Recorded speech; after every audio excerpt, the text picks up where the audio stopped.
What screams I'm insecure? When people are unable to admit that they don't know something. My 6-year-old daughter will never admit that she doesn't know something. If she asks a question even when I tell her the answer, she will say, I already knew that. I'm really concerned about it, actually.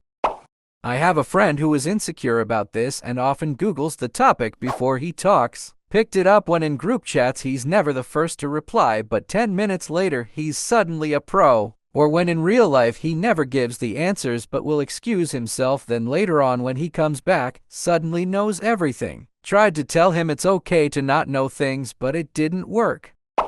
We used to have someone in our friends group who would always talk along with a subject, even with stuff he wasn't even present at. One moment we were talking about something and he kept making comments like, yeah, I already knew that and that stuff. So I told him, oh, you know this? Can you explain it to me because I have no idea? I genuinely had no idea, and he tries to get away with it by making jokes and changing the subject. Please just say that you don't know things. Let someone explain something to you. It also makes them happy for some reason. Learn from each other. This right here is why I can't take my stepfather seriously anymore. Sure, he knows some stuff and he means well, but the amount of times I've caught him talking about stuff he doesn't actually understand and presenting it like fact is insane. So now whenever he talks about non-renovation related stuff, I just ignore him. He's a tiny man with a tiny, specialized mind.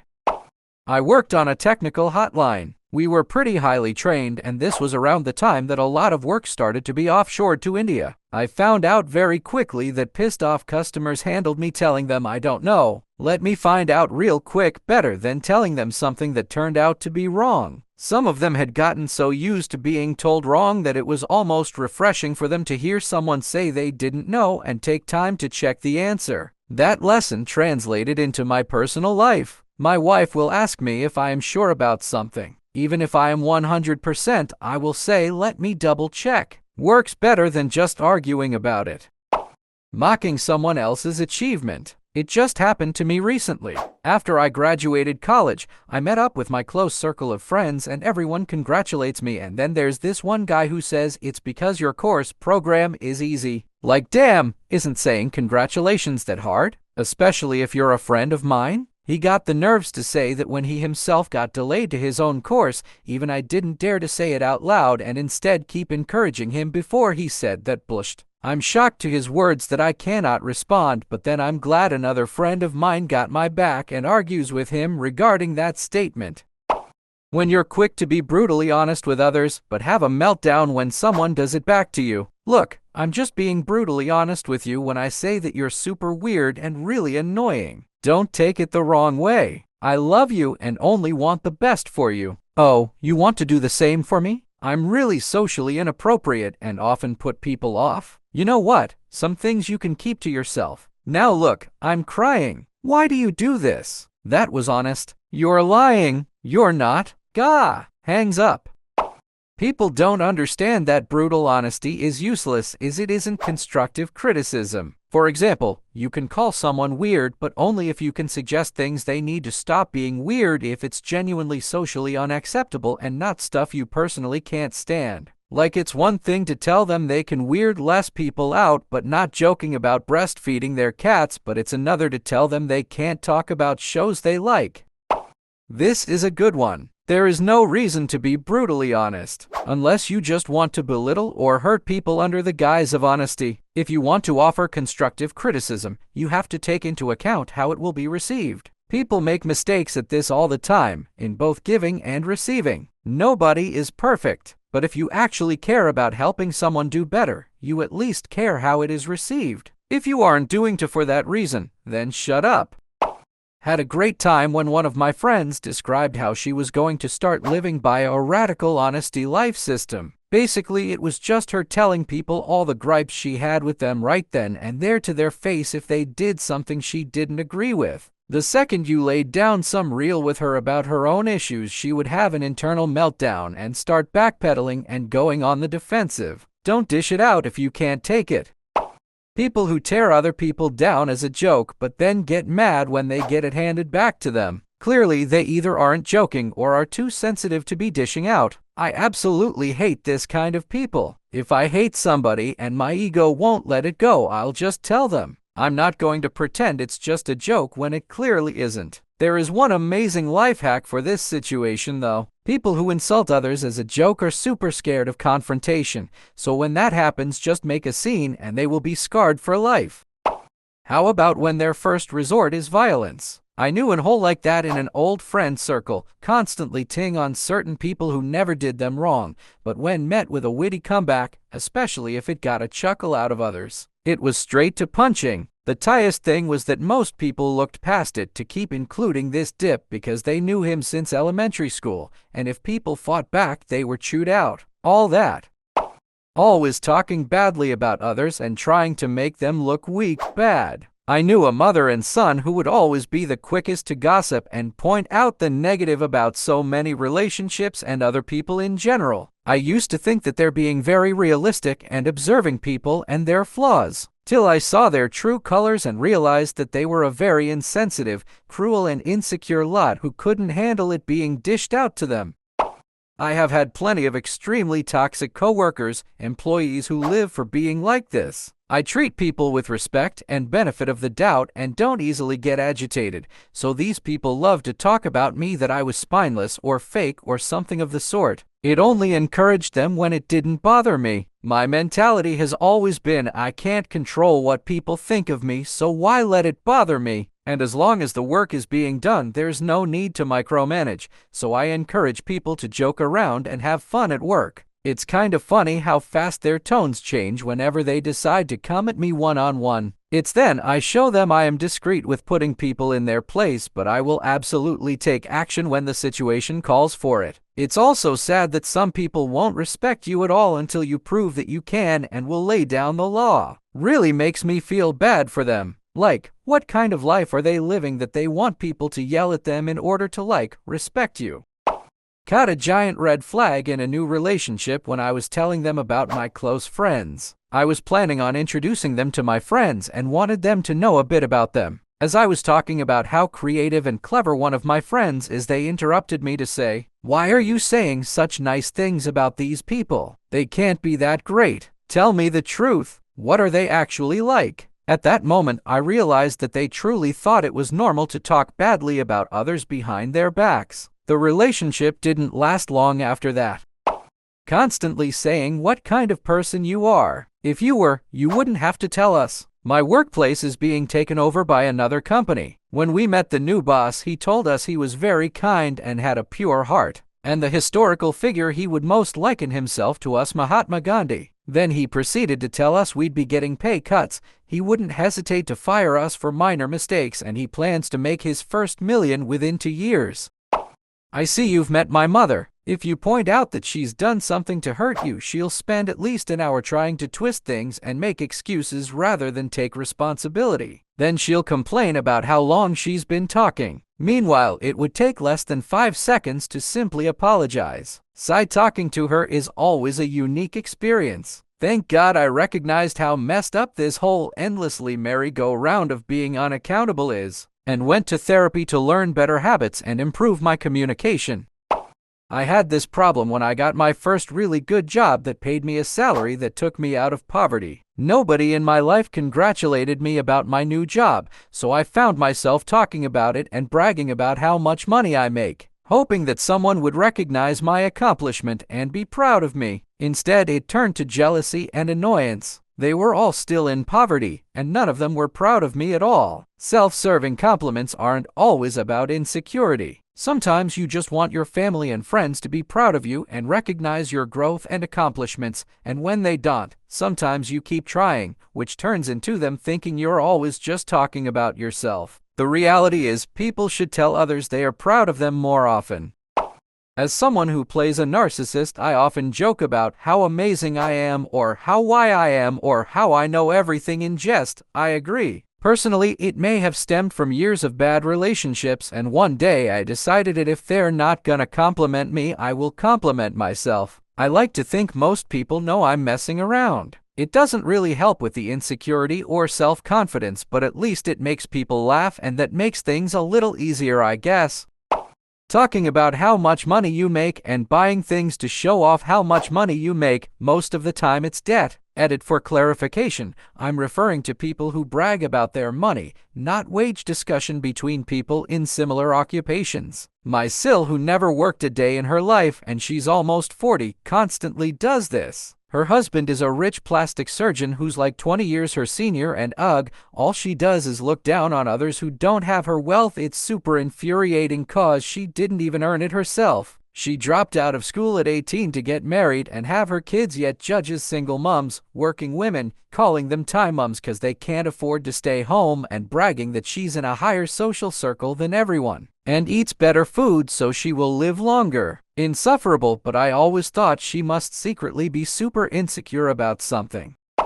Constantly having to post how amazing your relationship is. Honestly, yeah, I knew a girl in high school who'd constantly bring up her boyfriend, and originally I was like, aw, it's sweet how head over heels she is, but then she started very obliviously, mind you, mentioning like, oh, he bullied me into cutting my hair, and when I broke up with him, he wouldn't stop pestering me until I gave in and started dating him again, and somehow not seeing how unhealthy all that was. Yeah, girl was insecure as hell.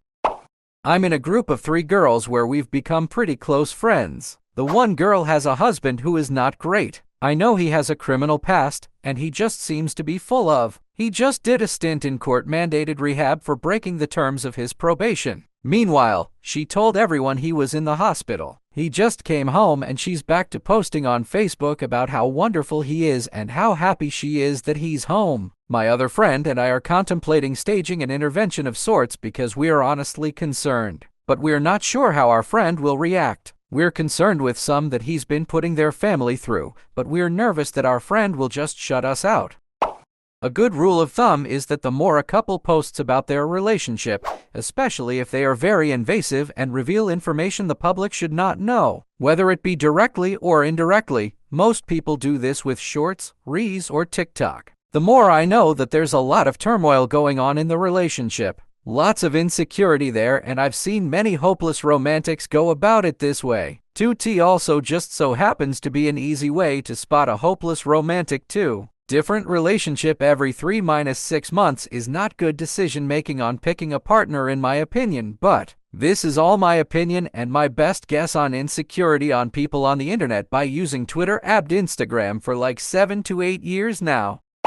In my younger years, I briefly dated this girl that I absolutely fell hard for. Anyway, we were young and she eventually left me and we went our separate ways. We reconnected some years later on Facebook and she was clearly in a relationship and was posting all these happy photos of them on her profile, and she looked really happy. I mentioned this to her, that from her posts it looked like she was really happy and doing well. She had a daughter now. Her response was something to the effect of, "They're just photos. Don't believe everything that people post." Turns out she was in a really toxic relationship and really unhappy. I guess it was kind of eye-opening for me. Up until that point, I sort of just took things at face value. Anyway, we lost touch shortly after that, and I never heard from her since.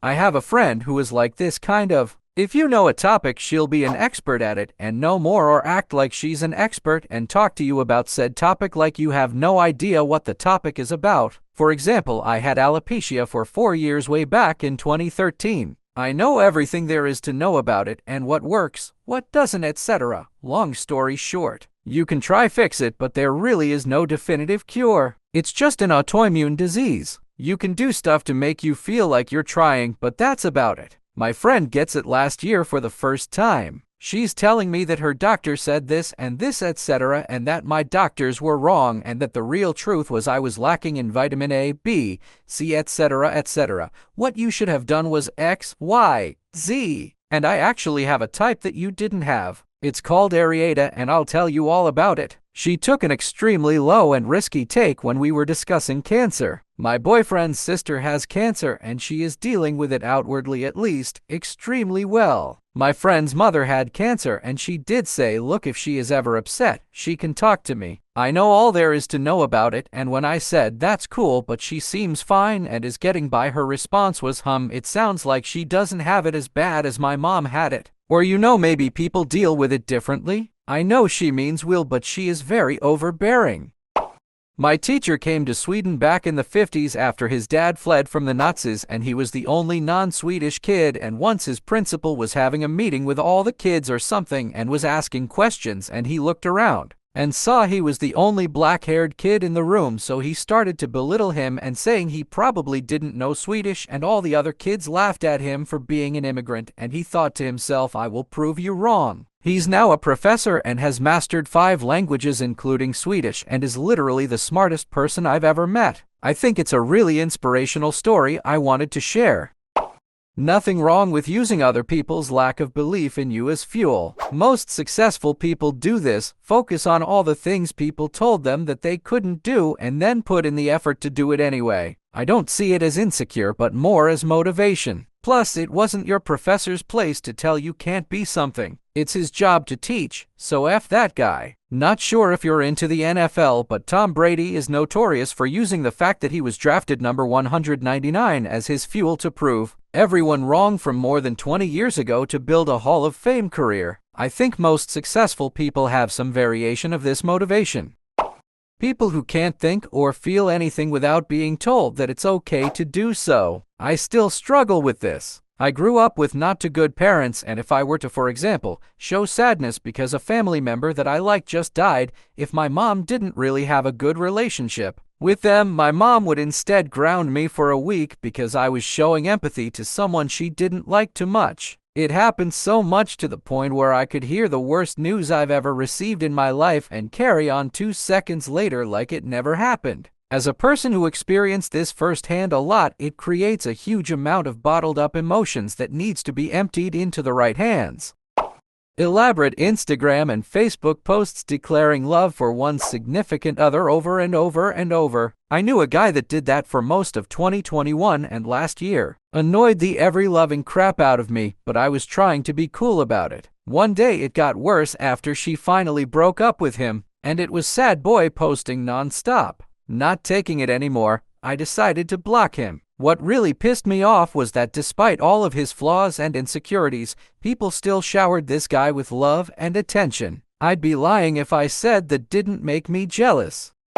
True alpha males roll in silence. They will be friendly, kind, and oftentimes quiet. They have realized and accepted that they can be a monster but have learned to control it. They will often look at bros who claim to be alphas. And bros always trying to show off as being just as insecure as everyone else sees them. They are the ones at the gym in sweatpants and a long sleeve or hoodie and never stare at themselves in the mirror or try to draw attention to themselves. I do believe there are more alpha men out there than others, but the guys who try to be alpha and claim themselves to be one are not in fact alpha.